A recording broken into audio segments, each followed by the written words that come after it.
Welcome back to Real Phonies, where we take a love for movies and television and combine it with very little knowledge about movies and television. I'm your host, Christian.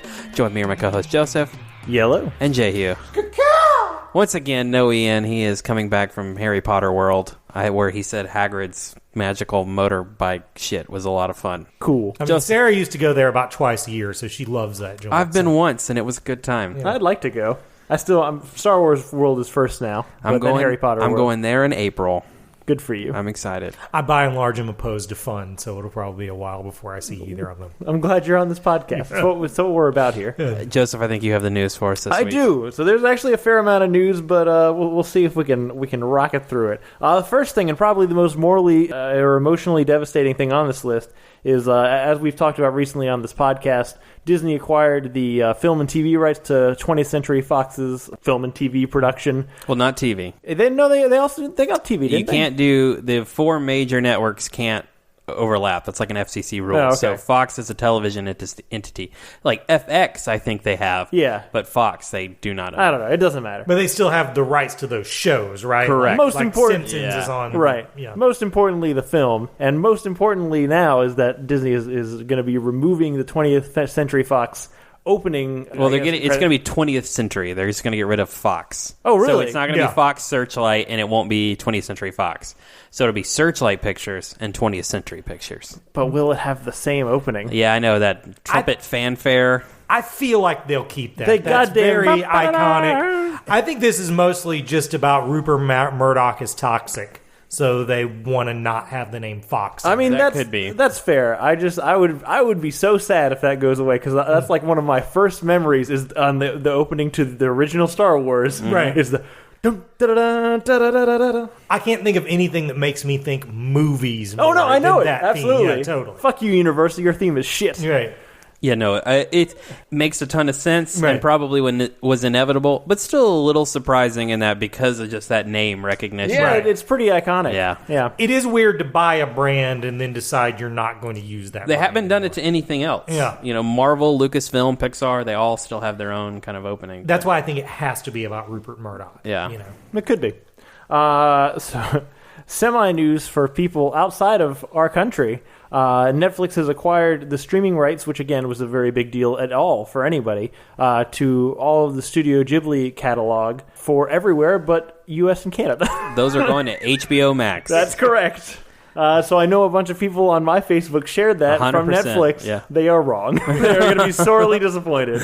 Come February 1st, Princess Mononoke is not going to be on there, so...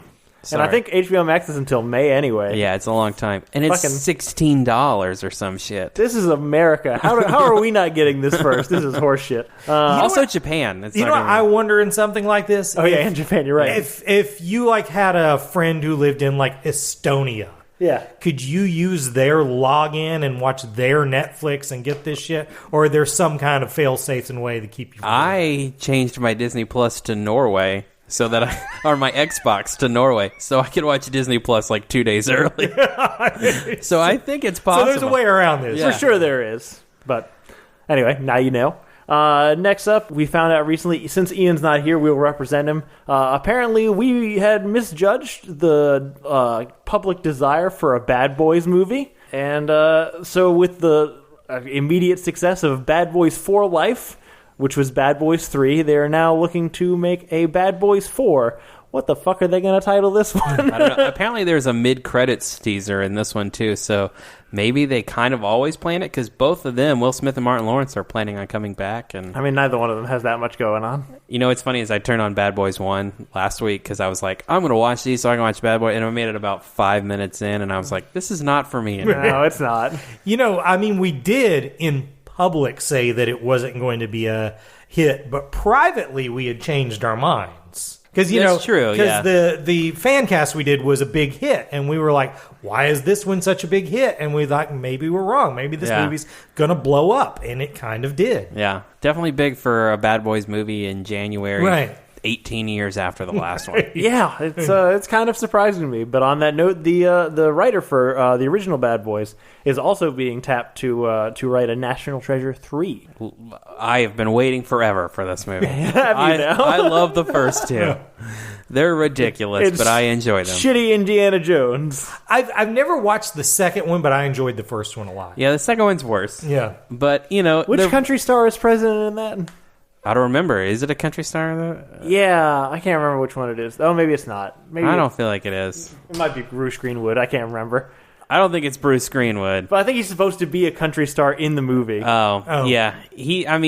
Book of Secrets, it's okay. But I think it's a fun franchise. It's like a Dan Brown novel that doesn't take itself too seriously. That's actually exactly what it is. And I like that. Fair enough. I think the reason I didn't see the second one is one of the reasons I think that Nicolas Cage's later career is taking such a turn is he just stopped caring about his wig game. Yeah.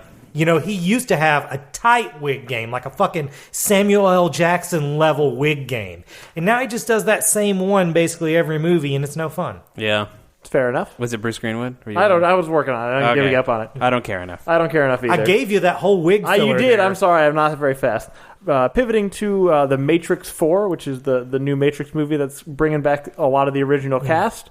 Apparently, Lambert Wilson, who plays the Merovingian in... 2 and 3. Is he in 3 or is he just in 2? I'm pretty sure he's in both. in 2 and 3. It says he's coming back. I don't think the studio has not confirmed that, but yeah, I like this idea. I like this character. Yeah, Merovingian's super interesting. Giving that woman the orgasm cherry pie or whatever in the restaurant's like my favorite scene in the second one. So good on that guy. That's When Harry Met Sally for dorks is what that is. If he speaks it into existence, I'm proud of him. Yeah, no, absolutely. Shoot your shot, man. What else is he doing? But yeah, I'm game for that. Next up, we got Quentin Tarantino is looking to direct. Is he looking to direct a whole show? I think he's going to do all of it. I think that's what he wants to write and direct all of it. 5 episodes for Bounty Law, which is a fake show within the. I think he's already written it actually. Basically, yeah. But yeah, writing Bounty Law. Yeah, within Once Upon a Time in Hollywood, his most recent film, which I don't know if in that show does Leo star in that, or is he supposed to be like a? No, Leo's the guy. Yeah, Leo's the guy. My big question about it is: it going to be a show? A show about Bounty Law, or is it going to be episodes of Bounty Law? Because that would be really interesting because it takes away a lot of Quentin Tarantino's crutches. He's not going to be able to use foul language if he's going to try to make a show that's in the style of the kind of show that Bounty Law was. He's not going to be able to use hyper violence. You know, it's going to be a different kind of dialogue and stuff like that. Something we haven't seen in a long time. Yeah. I think it actually is going to be that because in the interview where he kind of announced it, he talked about how in preparation for this movie, he was watching a lot of old Western shows. And what was interesting to him was the ability to tell a narrative arc in 22 minutes. Yeah. And he's like, I don't know how to do that. And so he saw it as a challenge so that he wrote episodes, with 20-minute arcs in it. So it sounds like it's going to be a show. I mean, I'm super into this idea if that is what it is. I love those shows like Gunsmoke and The Big Valley and stuff like that. So I would be into seeing what a modern version of that is like. Do you think those dudes come back, Leo and Brad? I mean, if it's only 5 episodes, possibly. I can't imagine Leo on TV, but I can imagine Brad doing TV. I also get the feeling like maybe being on a Quentin Tarantino set is a ball, so maybe it definitely seems like fun. Yeah. They all like each other, so I can't imagine why they wouldn't do it. Absolutely. Next up, we got devastating news for, I think, everybody in this room besides me who's only seen 1 episode of Mindhunter. In the process of making the show, which has apparently been a kind of a infamously slow production, right. The contracts for several of the lead actors has expired. They were released from their contracts. They were released from their contracts. Yeah. But it was a time-sensitive thing. Well, because David Fincher has other shit going on. He's going to make a movie, and then he's going to do the second season of Love, Death, and Robots, right? Which came out last year, 2 years ago, something like that. I think it was last year. And they haven't really moved forward with that, so he put those 2 things over priority over Mindhunter, and they released everyone from their contracts and put the show on hold indefinitely, which is sad fucking news. I mean, we already had resigned ourselves that this is going to be forever before a new season, but now it's going to be forever before a new season, so I'm basically despondent. It was the only show I was really looking forward to. I mean, it is great television. Both of those dudes are great. But I mean, like, it makes sense. For example, like Jonathan Groff, we're talking about Matrix 4. Like, he's got Matrix 4 filming this spring. You know, I'm sure there is some concern of, I don't know when this is going to happen, so I don't know what projects I can and can't take. So I get it from their perspective, but as an audience member, it sucks. You should watch it, Joseph. I want to. I started it. It looks real nice, but it's too long. It's an hour. I only do 20-minute things now. And also on more disappointing news about good television, but it was also kind of good news, is that HBO has so far has kind of held the line here that there is, despite the popularity of Watchmen Season 1, there will not be a Watchmen Season 2.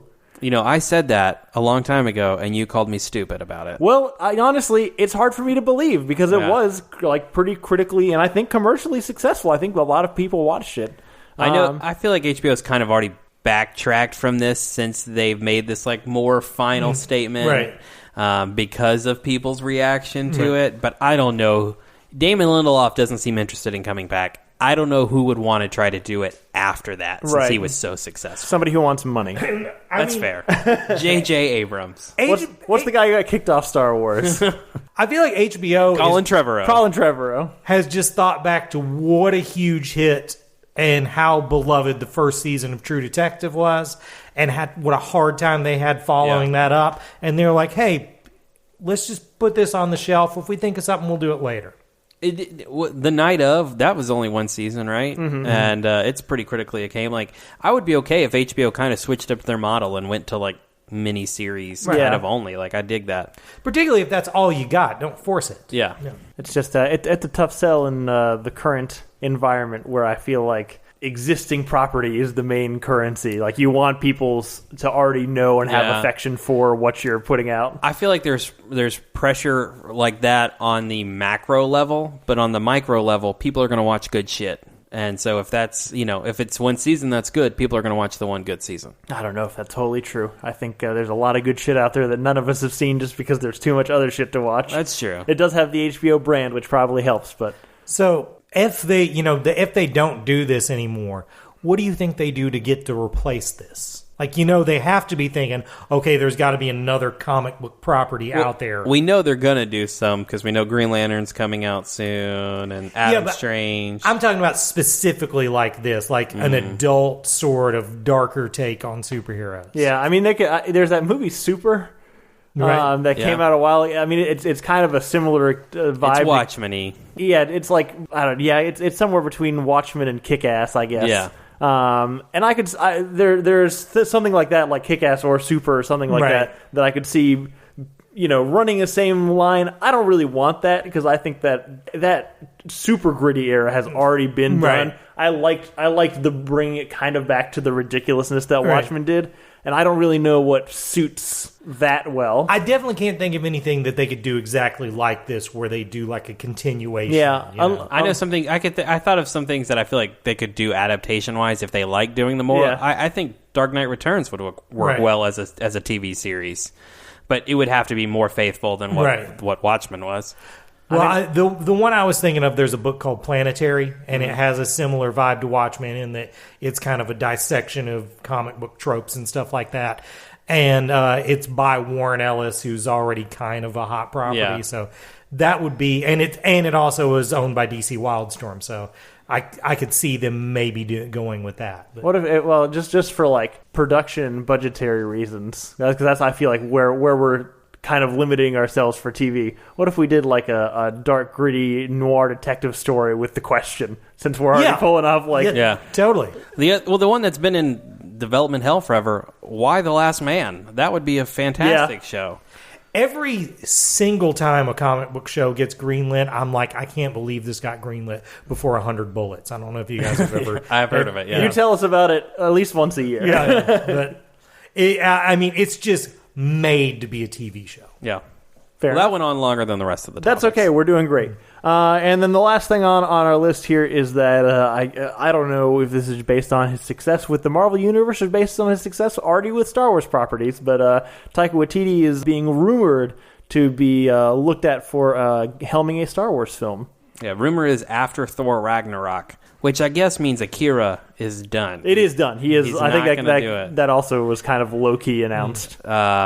Which, I mean, he didn't make my favorite episode of Mandalorian. Sure. But his episodes are like top 3, 4. Like, they're both excellent. So I'm on board for this. Well, also, it does suck that he's leaving Akira, because that's the first time I'd ever been excited about the idea of a live-action Akira. But yeah, no, I think this is great news. I think this really makes it sound like maybe Kevin Feige is going to be put in charge of Star Wars at some point. If, they're bringing in, like, guys who are kind of his guys. But yeah, there's no way he won't make a fun Star Wars movie. I can't wait for it. I wonder what it would be about. I just feel like The Mandalorian is already like such a great like scope for his kind of humor. Yeah. A Bosk movie. Yeah. I mean, he could do something like there was a series in the 90s in from Dark Horse Comics called Tag and Bink. Yeah. And they were basically like these two morons that sort of just were walking through the actual events of the Star Wars movies. Right. And I could see him doing something like that, and it'd be fucking They great. were in Solo, but their scene got cut. Oh, that sucks. Yeah. But I'm looking forward to it. He does good things. I just watched Jojo Rabbit. We'll talk about it later. All right, sounds good. Yeah, now that I'm thinking about it, I kind of just want it to be like stormtrooper hijinks, where you just follow like groups of stormtroopers on different assignments. Right. Yeah. Being kind of stupid. And that's the news. Hey, we're fine. I beat you to it. Chill out. So join us a little bit later this week. We're going to be taking on cult films or cult classics. Firstly, defining kind of what is in that realm and what isn't, which is not much in the latter category, if I'm honest with you. So join us a little bit later this week for that. In the meantime, if you want to get in touch with us, you can reach us at realphonies@gmail.com. You can also follow us on Facebook and Twitter at realphonies, and on Instagram at real_phonies. Thanks to Zach Evans for art and Brian Velasquez for our theme. We'll see you guys later. Later.